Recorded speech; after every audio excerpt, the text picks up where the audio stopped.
Fala pessoal, tudo bem? Já vim aqui para uma sala de reunião aqui na Feira de Negócios e chamei um cara muito especial aqui, a agência bicampeã do ano, Fábio Ricota, que tem uma história incrível, né? E ele vai compartilhar um pouco, né, para chegar nessa trajetória, não só de contar dos sucessos, né, que só todo mundo vê aí, né? Mas muita coisa rola nos bastidores e ele pode compartilhar um pouco dos erros, né, Ricota?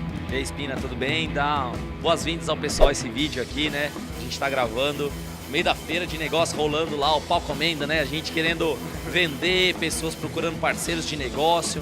A gente parou um minutinho, até agora há pouco tava o pessoal da Mestre ali fazendo uma negociação comercial, então estamos aqui com uma expectativa bem alta.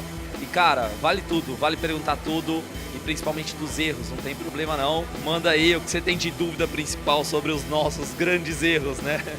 Então, falando em erros, né, eu acho que assim é um pouco certo de humildade, né, porque falando assim, casos de sucesso hoje em números, a gente vê diversos, né, pô, caso de sucesso, o cliente aumentou, cresceu 10%, gerou 1000 leads, tantas oportunidades, o ROI, não sei o quê, mas a gente não consegue replicar o mesmo modelo de caso de sucesso, né, por exemplo, a Dropbox, né, que ele criou o Referral, o programa lá, e a Dropbox cresceu absurdo, né? A gente não consegue criar a mesma coisa, mas a gente consegue saber os erros para os empreendedores hoje não cometer novamente. Então, eu queria que você compartilhasse um pouco da sua jornada. Eu acho que você mudou várias vezes o modelo de negócio, mudou várias coisas hoje para chegar onde você está hoje. Isso é uma agência bicampeã, né? Da RD, né?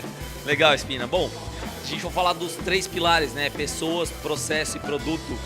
Acho que a gente errou em tudo, né, ao longo dessa jornada de 10 anos aí, né, 2008, quando eu fundei a agência Mestre. Às vezes até tava uma pessoa me falando, quando a gente recebeu o prêmio, foi falar que teve uma frase de um empresário uma vez, que brincaram com ele, que ele tava com tanto sucesso e que ele teve sorte, né. Ele falou, demorei 30 anos para ter essa sorte, todo mundo fala, né, de batalha. Então, a gente demorou muito tempo pra gente conseguir aperfeiçoar nosso cenário e conseguir, dentre muitas outras agências muito boas, conseguiu o bicampeonato. Então, primeiro reconhecer a competição, né? É uma competição saudável, são agências super legais que estão aqui no ecossistema da RD. Mas falando dos 3 pilares, primeiro de pessoas, eu acho que a gente normalmente erra em contratação, né? Ao longo dos anos, a gente teve um processo muito, vamos chamar de processo fraco, né, de contratação, que é você não selecionar tão bem as pessoas. Então, às vezes vem a pessoa sem cultura, vem a pessoa, né, alinhada à sua, né? Quando eu digo sem cultura, ela tem uma cultura dela, diferente da sua, que é muito importante, que é o que normalmente sustenta a conexão entre a pessoa e a organização, é a cultura. A gente às vezes contratou por empolgação da pessoa do outro lado e não pelo quesito técnico. Outra visão que hoje a gente tem, que não tinha antes, é o perfil comportamental dela junto ao time. Então, será que ela vai vibrar do mesmo jeito que o time vibra? Às vezes ela tem a mesma cultura, ela tem o conhecimento técnico, mas o comportamental dela é muito desconexo com a equipe. Então, ela é repelida pela equipe, né? Então, acho que o recrutamento fez muita diferença. E uma coisa que a gente está se esforçando bastante esse ano é na retenção de talentos. Eu acho que eu negligenciei isso por muitos anos. Talvez não era a minha prioridade. Eu não consigo voltar no tempo. Se eu pudesse voltar, eu tinha corrigido isso. Mas a gente está prestando muito mais atenção em como a gente pode reter os talentos na Mestre. Aí tem várias frentes. A gente começou por contratar uma pessoa de RH só para retenção. Então, para conhecer os nossos números de turnover, ver quais são as necessidades dos colaboradores. Óbvio, nem tudo a gente consegue dar. A gente não é o Google, né? Não vou na geladeira de um monte de coisa que vai fazer a diferença. A gente quer que eles sejam felizes trabalhando na Mestre. Então é isso, essa é a essência, tá?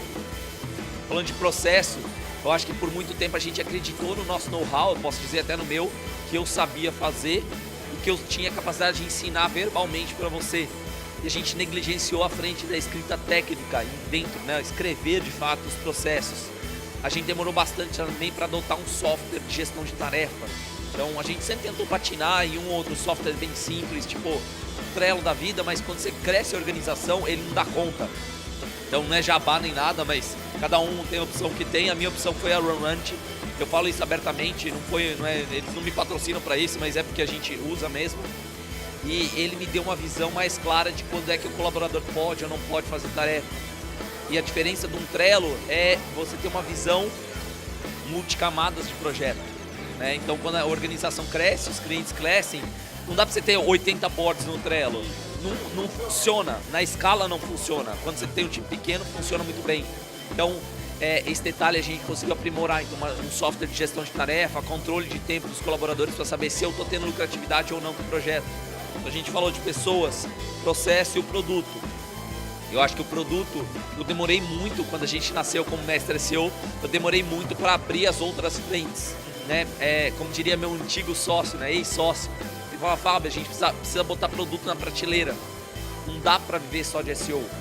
E não é que não dá para viver só de SEO, eu acho que é um risco muito grande para uma organização viver só de um vertical. Sim. Então, a gente demorou um pouquinho para abrir o lado para mídia, para criação de site, e eu acho que a gente demorou pelo menos um ano para abrir inbound. Eu lembro de conversa com o André Siqueira aqui, ele falando, pô, Ricota, começa a oferecer inbound, é super tranquilo e tudo mais. E eu demorei um ano, desde o primeiro toque deles até realmente fazer inbound. Eu acho que isso aí poderia ter sido diferente também. Então, pensar no seu portfólio de serviço, o que é complementar ao que você faz, expandir um pouco para ter mais segurança na sua remuneração mês a mês. Pô, interessante, cara. E esses 3 pilares de tudo, contratação, é um modelo muito difícil, eu acredito, né? Contratar pessoas, bons talentos hoje é uma tarefa bem difícil. É o que mais também pessoas vêm perguntar pra mim, ou perguntar também na própria Distrito, ou perguntar pro pessoal, cara, como contratar bons talentos. O que você vê hoje para contratar bons talentos? Cara, primeiro, você tem que ter uma cultura definida, né? A gente faz principalmente o fit de cultura. Se você não tem a cultura definida, você não vai conseguir contratar uma pessoa muito boa. Ela talvez vai se perder lá dentro da sua organização. Então, primeiro definir a sua cultura, ou seja, no que você acredita, em quais valores, como é praticado. Existe até o caderninho dos mestres, né? Onde é um panfleto tipo esse aqui, ó. Deixa eu pegar aqui. Na página de trás do caderno, ele é tipo assim, ó, com vários bullets de como é o comportamento de cada um dos mestres, como deveria ser o comportamento frente a tomada de decisão. Então como é que eu ajudo um cliente, como é que eu foco em resultado, eu tenho que ter meta, sabe? Então isso para mim é o mais importante. Então quando a gente pergunta para a pessoa na entrevista, a gente quer saber quais são os valores dela. Tem uma pergunta que se eu não me engano, eu aprendi com o Murilo Gun até, aí como mestre de cerimônias, né? Ele dentro da empresa dele, se eu não me engano, tá? Não sei se ele faz ainda, mas quando ele me contou, ele fazia. Ele mostra os valores dele e ele pergunta para a pessoa do outro lado: qual dos valores que estão faltando aqui dentro que você colocaria? Se tivesse um valor que estivesse faltando, você colocaria qual seria? Ou seja, é o valor mais importante da pessoa que ela ainda não enxerga na sua organização. Aí ela fala. E a próxima pergunta é: qual desses você tiraria para botar o seu? E o que você entende nisso?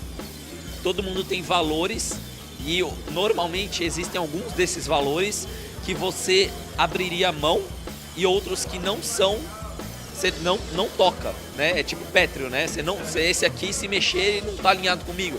Por exemplo, o meu principal é foco em resultado, ser mestre lover, que são importantes, e o último, né, que eu não mexo, é sem mimimi. Eu tenho 3 outros, que é o melhoria contínua, cliente em primeiro lugar, criatividade, que até dá para negociar. Mas esses outros não dá, porque não dá para tolerar uma pessoa que reclama do teu lado o dia inteiro. Não dá para tolerar uma pessoa que não sente amor no que está fazendo todo dia. E não dá para eu estar com uma pessoa do lado que não foca em resultado, porque a gente entrega resultado para o cliente. O nosso foco é entregar resultado. Então, não tem como eu fugir disso. Se a pessoa não é tão criativa, até dá para eu abrir. Se a pessoa não pensa tanto em cliente, eu ensino. Enfim, se a pessoa não estuda tanto, eu posso ajudar ela aos poucos, mas outros não. Então, quando uma pessoa tira um dos 3 valores pétreos, eu sei que ela não tem fit para minha organização. E aí depois a gente roda o DISC, né, como plataforma comportamental, para saber se ela encaixa com a equipe. Não quer dizer que quem tem o I alto não vai entrar na empresa, ou sei lá, quem tem um perfil muito agressivo não vai entrar. Não, depende do cargo, depende do time. Então o RH avalia isso para a pessoa poder entrar. E por último vem o teste técnico. O teste técnico é o mais simples, mas normalmente as pessoas só focam no técnico. E é o outro lado que segura a pessoa. É a hora que você contrata a pessoa e você senta a primeira vez com a pessoa e fala: cara, fui com a cara dessa pessoa. O jeito dela é bem alinhado com o que a gente procura. É exatamente isso, é um fit de cultura, fit comportamental. Cara, sensacional, cara. Eu lembrei muito disso quando eu trabalhei na RD também. Tinha muito fit de cultura e tinha a cultura que eu escolhia, que eu falei, cara, essa cultura é a que eu tenho mais potencial e eu segui nela, assim. Então, É muito bom isso e o funcionário tá alinhado a essa expectativa. Pô, Ricota, trajetória incrível. Obrigado pela entrevista, cara. Valeu, Felipe. Valeu, obrigadão.